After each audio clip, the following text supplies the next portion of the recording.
Jim Fetzer from James Fetzer News with my special guest today, Dean Hartwell, the author of Dead Men Talking. It was my pleasure to interview Dean about his book, JFK, RFK, and 9/11 on Radio Fetzer, The Real Deal, and to have it archived on his website. Dean, it's a pleasure to have you here. Thank you, Jim. It was so enjoyable having you on, and I discovered we have another common interest, which is this quite remarkable woman by the name of Judyth Vary Baker. Could you tell us a bit about her? Yes. Judyth Vary Baker is someone who answers a number of questions that couldn't possibly have been answered previously about the JFK assassination. She had a relationship with Lee Harvey Oswald and has revealed this relationship and also that Oswald was an informant, among other things, and is soon to come out with a book about it called Me and Lee. That's right. And it turns out Lee Oswald, when he was a very young man, was very enthusiastic about the program I Led 3 Lives with Herbert Philbrick, which we learned from his mother and which Judyth has confirmed. That's right. Very interesting program for Lee to be watching. This was about Mr. Philbrick, who was an FBI agent who spied on communists.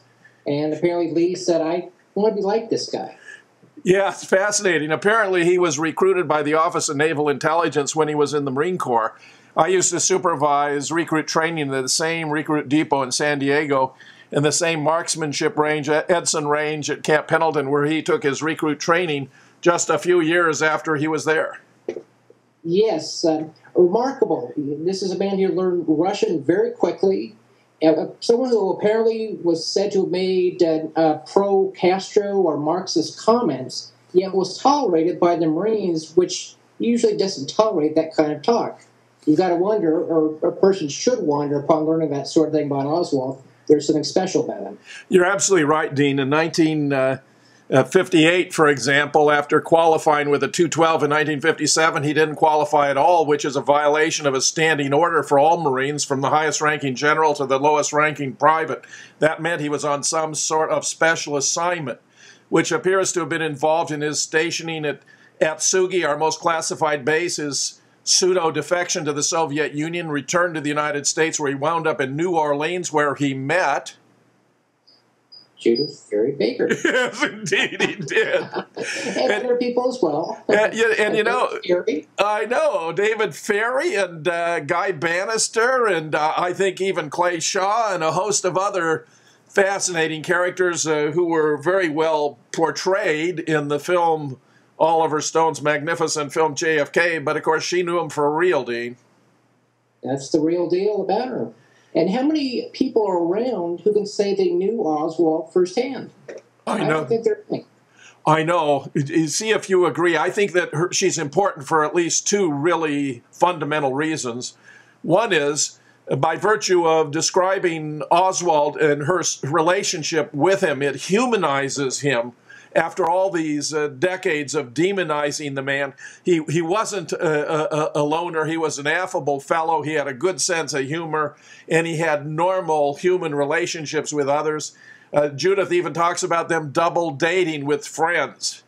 And in addition, Dean, of course, she did all this research on cancer and the nature of cancer and bioweapons, which I have a PsyOps expert who tells me he thinks that's the real reason she's being subjected to harassment.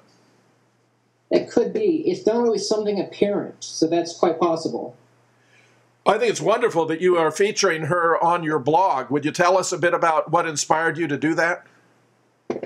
Getting to know Judyth was a big part of it. And like I was saying earlier, she's a very major piece of this puzzle of what happened to JFK and what happened with Lee.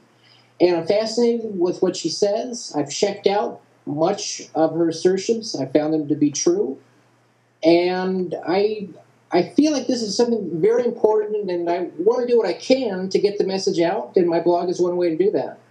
I'm very glad you're doing it, Dean. I have done 2 interviews with Judyth of the kind we're doing now. In fact, yours will follow the 2 I did with her, which I thought was most appropriate. And yes. Also, I have done 2 blogs at jamesfetzer.blogspot.com.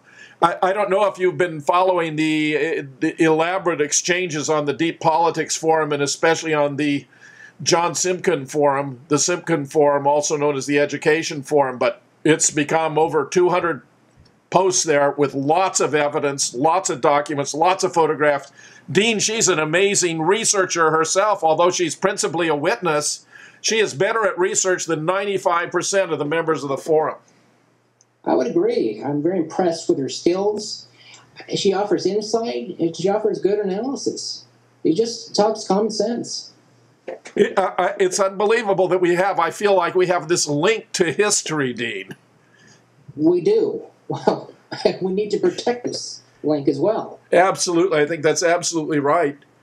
And Judyth is being attacked by many sources, and one of the reasons why I think that she is the real deal is because if she were not, if she were somehow misguided or demented about these things as they would like to imply, why should so much effort be expended in attempts to discredit her, belittle her, and harass her? Right. There are numerous books which have gone by the wayside and which have been forgotten because they're written by people with no credibility. So it's a good point. The conspirators, those who favor the official theory, who have some issue with her, are targeting her because she's speaking the truth. Otherwise, it just doesn't make any sense. I agree with you completely. It doesn't make any sense any other way. She even has a remarkable story of going down to the 500 Club, which was the New Orleans headquarters for Carlos Marcello, the mafia boss of New Orleans, with Lee and in the company of two of their friends. She explained that while they did meet Marcello, that there was a real purpose to it involving gun running to Cuba, where Lee evidently was collaborating with Jack Ruby, no less, in these nefarious activities. Yeah, he did meet an awful lot of different people, and he's one of the, obviously, the key, the player in understanding what really happened. So yeah, it's not surprising that he would meet the likes of Jack Ruby and David Ferry and others. And of course, he was being sheep-dipped, as they call it, given this false persona as a pro-communist Castro supporter and handing out leaflets for the Fair Play for Cuba committee, which of course was seeking to bring about a more even-handed policy toward Cuba. Right. Interesting, Guy Bannister apparently apprehended him or asked him about it, but then did nothing about Oswald passing out the leaflets. In fact, so he was actually upset, Dean, because Oswald had stamped him with an address that was right adjacent to Guy Bannister's own, which upset him a lot. I mean, for a guy who was supposed to be a pro-communist, he was operating in the heart of the American intelligence community in New Orleans at the time. Right. Awfully strange place for a communist to be out in the open. I know he had that supposed fight with another man, but it's quite clear that was a staged incident. Had he really been a communist, why didn't somebody notice him, talk to him, interrogate him, whatever, without him? That didn't happen. Dean, you're absolutely right. It's evident that they were going to try to use Oswald as the patsy, as the pro-Castroite. The American people were supposed to rise up and demand the American military crush Castro. It didn't play out that way, but that was the plan. Right. Okay, go down as maybe one of the sidelights of history, what was supposed to happen and what did happen. Dean, I can't thank you enough for being on the show. I welcome everyone to go to your blog at deanhartwell.weebly.com and check it out. Thank you for joining me. Thank you, Jim.